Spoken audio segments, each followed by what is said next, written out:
Self-esteem is not what you think it is. I think it's safe to say that. At least I think in the majority of the cases, self-esteem is not what most of us think it is. We think, at least I did, I sort of did kind of for a while. I think we think that self-esteem is something you can give to your children, that you can say nice things about them, brag about them, hold them, love them, do all those things that we all want to do as parents, and that if we treat them as being valuable, they will see themselves as being valuable.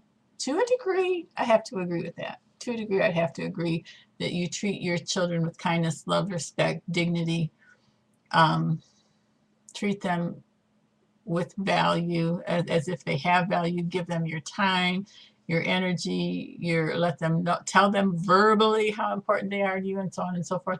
But self-esteem isn't what you think it is. Self-esteem doesn't come from doing and giving all these things to your kids, from being there. You can be there at every basketball game. You can be there at every football game. You can be there for every event. You can make sure that their life is as pleasant as it can be in a number of different ways. And that doesn't mean your child will have self-esteem. I do believe and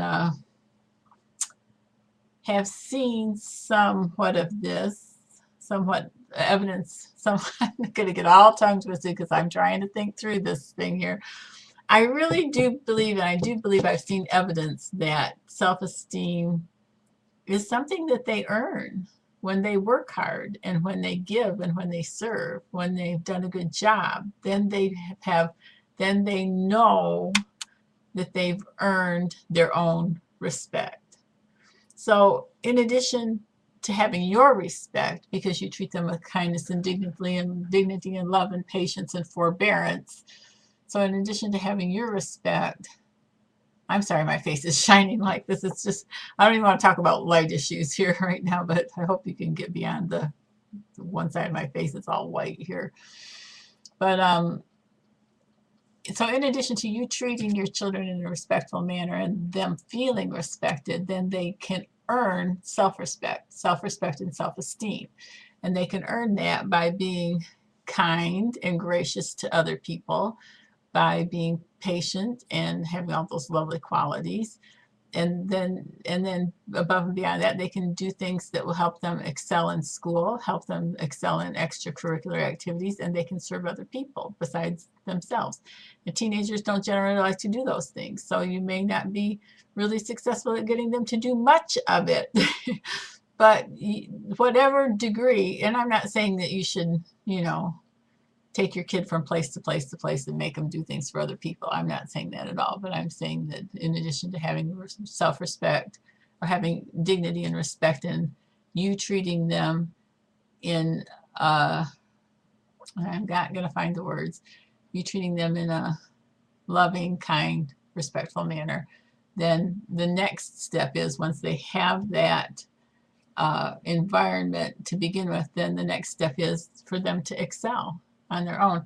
And I think, excuse me for itching my nose, I think as parents, it's really important that we don't choose those venues for the kids, that we don't choose the sport, that we don't choose the extracurricular activities, whether it's, well, there's just so many. There's no sense in me listing all the things that are non-sport activities, but sports and non-sports while they're growing up in school, especially high school. I think it's important that they choose which areas that they're going to be involved in. So self-esteem, I would say, would be a building block, because a child or a young adult with self-esteem is not very likely, or is much less likely, to do something that they know can and will harm and damage their body, because they're important. They view themselves as being important and worth protection and care and caution. And the kids' brains are not fully developed to make those kind of decisions until they're 25 years old. And you can't, once they're 21, there's or 18, depending on where you live, I guess. There's not too much that you can do, but the part of the I'm sorry, I don't have the scientific information right here in front of me, but I have done the reading, and the part of the brain that can interpret risk um, so that they can make cautious decisions and make wise choices is not plugged in completely until they're 25 years old, give or take a little, right around 25 years old.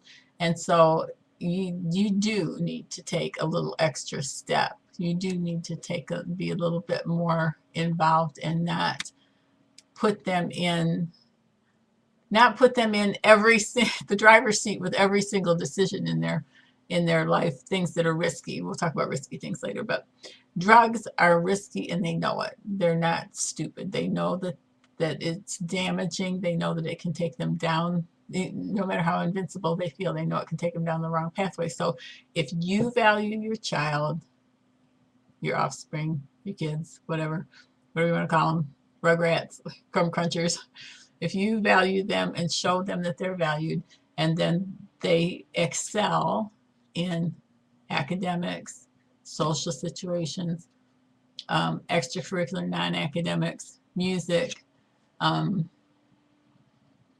service-oriented things, and then other things like, oh, you know, the Eagle Scout Award or Boy Scouts or any of that kind of thing. Whatever, the list is too long to get into. So now this is pushing 7 minutes, and I think that's where the second one is going to end. And if you don't hate me, don't dislike the topic, go for number 3 when you're in the mood. And I'm going to try to keep these numbered. God bless you. Thanks.